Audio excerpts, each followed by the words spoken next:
तो जब भगवानों ने इंसान का रूप लिया, कृष्ण बने, राम बने, कल्कि बनेंगे, तो इनके ऊपर भी एस्ट्रोलॉजी का इफेक्ट आएगा?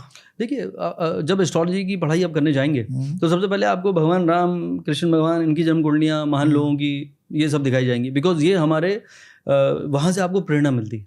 भगवान राम के 7वें घर में मंगल, तो ये पैदा होते ही डिसाइड हो गया था कि बोले ये किसी कुंडली, बोले क्या हुआ, बोले इनकी भाई साहब मैरिड लाइफ की तो कुछ है ही नहीं।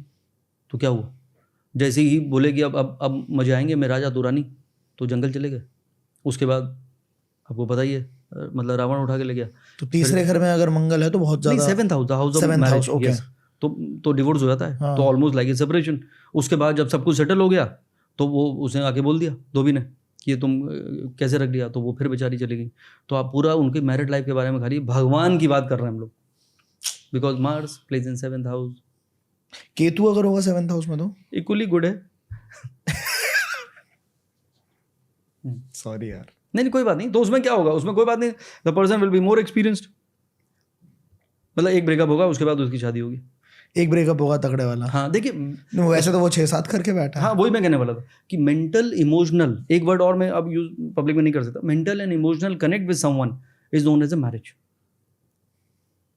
ओके, अगर 7 फेरे हुए चाहे नहीं हुए जी, तो वो आपके ब्रेकअप। तो पंडित जी ने पेड़ से शादी करा दी, बताता हूँ मैं आपको। हम लोग जमीनी सूत्र के हिसाब से देखते हैं कि इसके कितने ब्रेकअप होंगे और कौन सा सस्टेन करेगा। एक ब्रेकअप, दूसरा परमानेंट, तीसरा ब्रेकअप, फिर शायद चौथा बचे। तो एक ब्रेकअप हुआ, ये बात पंडित जी को पता नहीं थी, तो उन्होंने कहा यार इसका तो डिवोर्स हो जाएगा, 7वें घर में केतु है या मंगल है, तो इसकी तो पेड़ से शादी करा दो। उसको ये नहीं पता था एक ब्रेकअप हो चुका है। अब ये दूसरी शादी जो परमानेंट है वो हो गई पेड़ के साथ। तो जब भी आप गुजरेंगे उस पेड़ के साथ, तो पेड़ कहेगा और क्या हालचाल है, बहुत दिनों बाद मिले। ईद के चांद हो गए हो। खैर हम राम जी की कुंडली पे थे। तो यही मैं आपको एग्जांपल मैंने एक दिया। तो कोई भी भगवान हो, राम हो, जन्म कुंडली इस इंसान को डिफाइन करती है। उसके माइंड, उनको मर्यादा पुरुषोत्तम बोला गया। सारे ग्रह उनके उच्च के, एक ग्रह को छोड़ के सारे प्लैनेट। एक्सॉल्टेड जुपिटर मतलब विजडम, नॉलेज, वैल्यूज। एक्सॉल्टेड का मतलब क्या हुआ? उच्च के है, मैक्सिमम पावर। जैसे सूर्य वाले लोग जो हैं वो आइडियलिस्टिक होते हैं। हाँ। इसीलिए सन और जुपिटर का कॉम्बिनेशन से इंसान जो है वो सिविल सर्विसेज में जाता है। इंडिया में जॉब के पॉइंट ऑफ व्यू से देखा जाए तो सबसे पावरफुल अगर कोई जॉब है तो वो यही है। तो sun is government, Jupiter is administration. तो administrative position in government is what it is.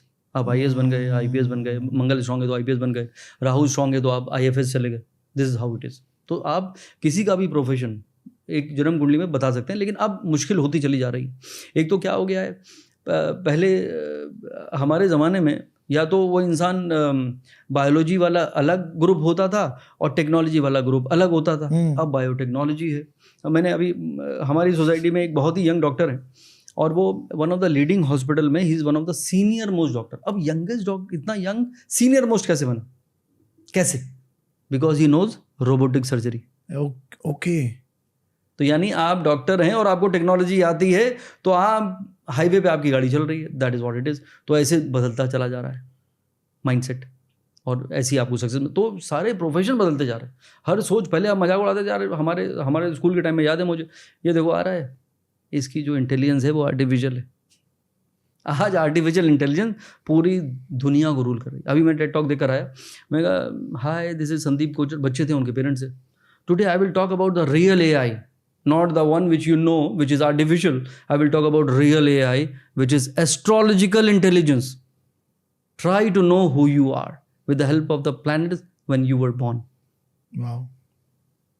तो ये इतनी ब्यूटीफुल साइंस है, लेकिन इसका मिसयूज है, इसका नाम खराब हो रहा है। अभी कोई कुछ भी बोल रहा है। वो क्यों हो रहा? लोगों को लगता है कि इजी मनी मेकिंग बिजनेस है, कुछ भी बोल दो। मुझे ऐसे लोग, मतलब मैं नाम तो नहीं ले सकता, कि बोले अभी I am trying to get admission. जैसे लोग यूपीएससी की तैयारी कर रहे हैं, कहीं कोई और कॉम्पिटिटिव एग्जाम की तैयारी कर रहा है, बोले देखिए मैं ये करता हूँ और पार्ट टाइम में मैं ये वाले ऐप के साथ जुड़ा हूँ, एस्ट्रोलॉजी के ऐप के साथ। बोले पार्ट टाइम में डू यू नो एस्ट्रोलॉजी? बोले नहीं सर, वो हम लोग का कम्युनिकेशन अच्छा था, हम स्कूल में वो भी थे। अभी एक तो बड़े बड़े एस्ट्रोलॉजर भी बन चुके हैं एक्चुअली ऐसे, तो वो दे वर गुड इन कम्युनिकेशन। तो वो अब बिठा लीजिए। तो खैर आपका नाम बता दिया है इन्होंने, मुझे पता है। तो संभल के रह लो ये थोड़ा। तो भाई साहब हालात है, मतलब इज गेटिंग बैड एक्चुअली। इसीलिए ज्योतिष का नाम खराब हो रहा है। और उनको गाइडलाइंस मिलती है कि ऐसे डराना है, ऐसे हाँ, fear- कि आप ऐसे ऐसे बोलते चले जाइए, उसके बाद वो फंसता चला जाएगा। That is how it is, human psychology है। और सबकी कहानी सिमिलर है मोस्टली। आप जो करते हैं ना, आपको आपकी मेहनत के हिसाब से यश नहीं मिलता है भाई साहब। आप बहुत अच्छे इंसान हो, पर लोग ना आपकी अच्छाई का फायदा उठा के चले जाते एग्जैक्टली, हैं। देखिए दूसरा आपको जाता, this is what it is. तो सबके लिए अवेलेबल हो जाएंगी ये लाइनें मैं कभी यूज नहीं करता एक्चुअली। तो that is how it is.